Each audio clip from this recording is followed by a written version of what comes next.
Bienvenue au bord de la Loire, bienvenue pour cet épisode de Zoom au bord de la Loire. Cette fois-ci je suis tout seul, il n'y a pas Stan. Mais bon, je vais quand même réussir à faire quelque chose, j'espère. Donc je vous amène au bord de ce fleuve magnifique qui traverse la France. Et là on est du côté de Blois, donc proche des châteaux de la Loire. C'est un cadre assez sympathique. On vient de passer le château de Chaumont, c'est splendide, qui surplombe la Loire, donc c'est vraiment magnifique.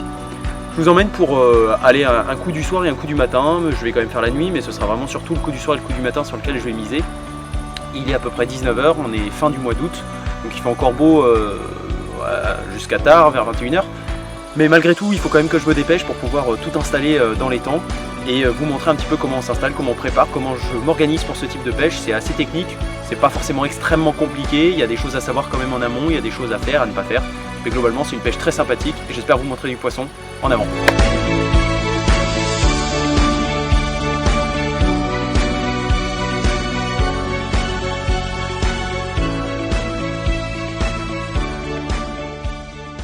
Alors pourquoi dans cet épisode de Zoom on vous emmène au bord de la Loire? Déjà parce que c'est facile pour moi, j'habite quasiment au bord de la Loire, donc c'est un coin que je connais bien.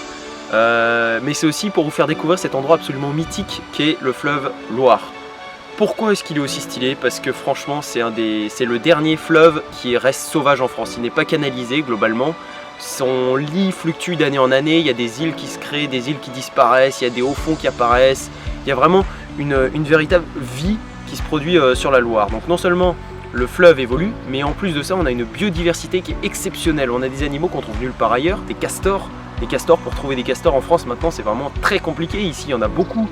On a beaucoup d'oiseaux migrateurs, beaucoup de hérons, des mouettes, des cygnes. Vraiment, le soir, vous vous couchez, vous avez des hordes de cygnes qui dévalent sous vos yeux, sous un coucher de soleil splendide.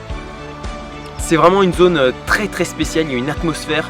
C'est pas vraiment aller à la pêche, c'est vivre une expérience au bord d'un fleuve sauvage.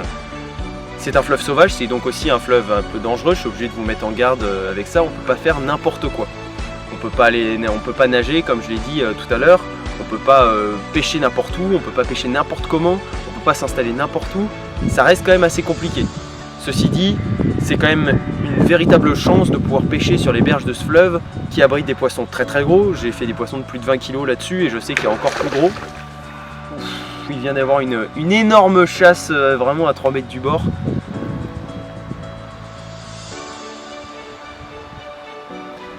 C'est un fleuve vraiment mythique, il faut l'avoir essayé, c'est comme la Saône, c'est comme le Rhône, tous ces fleuves-là, ils ont une âme, ils ont quelque chose. Et la Loire a sa propre personnalité, et le côté véritablement sauvage de ce fleuve, avec toute cette biodiversité, cette faune et cette flore, c'est quelque chose à expérimenter. Je vous le recommande vivement, et en plus de ça, j'espère qu'on va faire du poisson, et qu'on aura du poisson à vous montrer.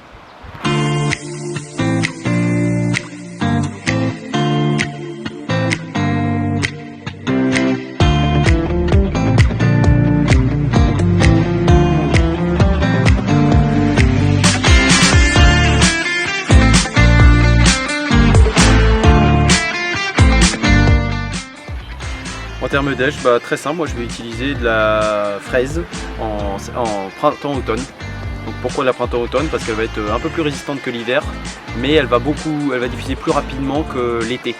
Donc c'est pour ça que ce choix a été fait. Comme je fais des sessions très courtes et que dans 10 heures je suis plus ici, je vais opter pour celle-ci qui diffuse relativement rapidement, enfin en une quinzaine d'heures. Faut regarder sur le site de Seazone, c'est super bien fait, tout est décrit, on a exactement le temps de diffusion, on a tout un tas de connaissances sur le produit. Je pense que c'est vraiment l'entreprise qui apporte le plus d'informations et qui communique le plus sur les qualités de ses produits, sur leurs performances, leurs avantages, mais aussi leurs limites. Et ça, c'est important de les savoir. Et donc savoir que cette vie diffuse en 15 heures ou en 20 heures ou en 5 heures, c'est à la fois un avantage et un atout. Donc moi, j'ai choisi, en regardant justement toutes ces fiches, j'ai choisi la printemps. Pour moi, c'est la plus pertinente pour la pêche que je vais adopter.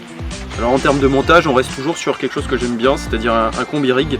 Donc une partie qui fait une vingtaine de centimètres en fluorocarbone. L'objectif du fluorocarbone, c'est d'être complètement invisible au fond de l'eau, donc ça va bien se plaquer au fond, ça va être discret, ça va permettre aux poissons de naviguer au-dessus. Comme on pêche dans vraiment très peu d'eau, les poissons ils vont pas avoir 8 mètres d'eau au-dessus d'eux pour passer, ils vont vraiment être collés au sol globalement parce qu'il y a vraiment très peu d'eau. Et donc avoir un fluoro bien plaqué au fond, c'est indispensable. Ensuite, je vais mettre la partie terminale en tresse pour différentes raisons. D'une part parce que ça permet d'avoir une animation très naturelle de lèche et d'autre part ça va permettre aux poissons d'aspirer très facilement lèche qui va de cette façon là entrer au fond de sa bouche Et puis le côté rigide du fluoro va venir directement faire interagir lèche avec le plomb et donc réaliser un autoferrage parfait. Donc là en termes d'hameçon, j'ai fait le petit joueur, là je suis sur des hameçons un peu petits, je suis en taille 6, d'habitude je viens plus sur du taille 4 voire du taille 2 quand je suis en fleuve. Mais bon là je sais que globalement avec un numéro 6 j'arrive à bien m'en sortir et là j'ai une bille en 20 mm, donc ça s'équilibre parfaitement et c'est quelque chose qui me réussit plutôt bien. Je mets une petite plombée juste avant la partie tresse de façon à vraiment plaquer la fin du montage et surtout bien aligner la partie terminale du montage une fois qu'il est aspiré, vraiment incliner l'hameçon vers le bas pour qu'il ait envie de piquer, vraiment piquer la partie inférieure de la lèvre de la carpe. Donc voilà un peu la partie terminale, c'est du très simple, c'est du costaud, globalement la tresse c'est une 15 kg, le fluoro c'est au moins 15 kg aussi, donc on est vraiment sur quelque chose de très solide. Ici c'est indispensable, c'est relativement simple, solide et bougrement efficace.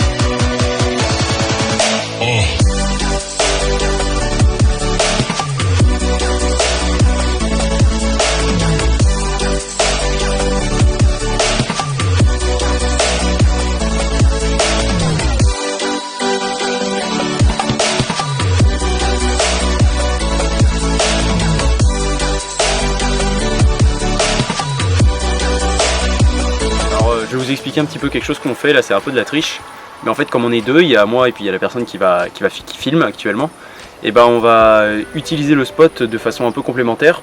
On va pêcher à la fois un arbre immergé qui est situé juste à ma gauche et un deuxième poste qui est situé 30 mètres plus bas.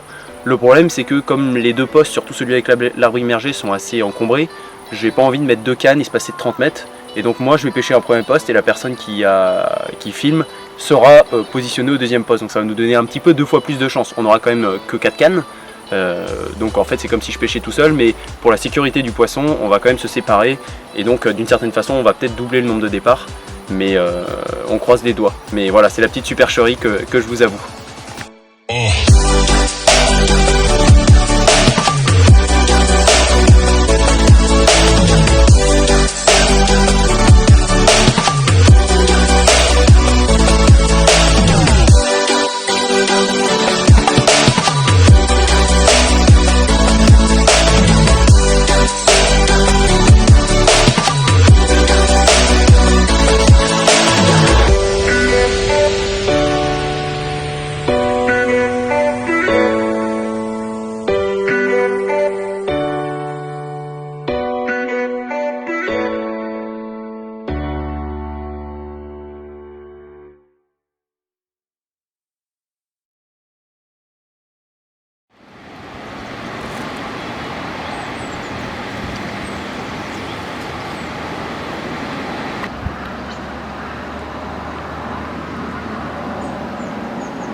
Et voilà le premier poisson de la nuit, une jolie petite commune qui doit faire 7-8 kg, quelque chose comme ça.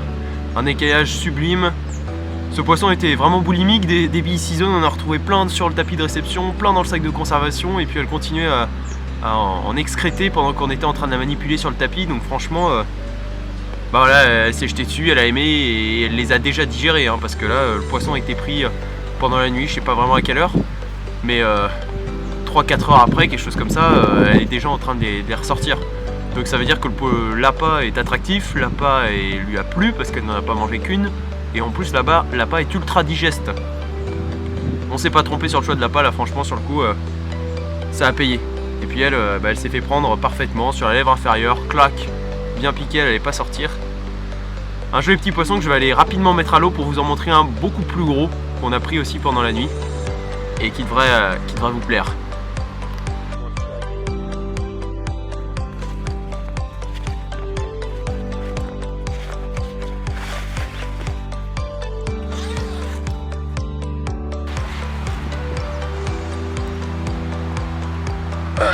14,5.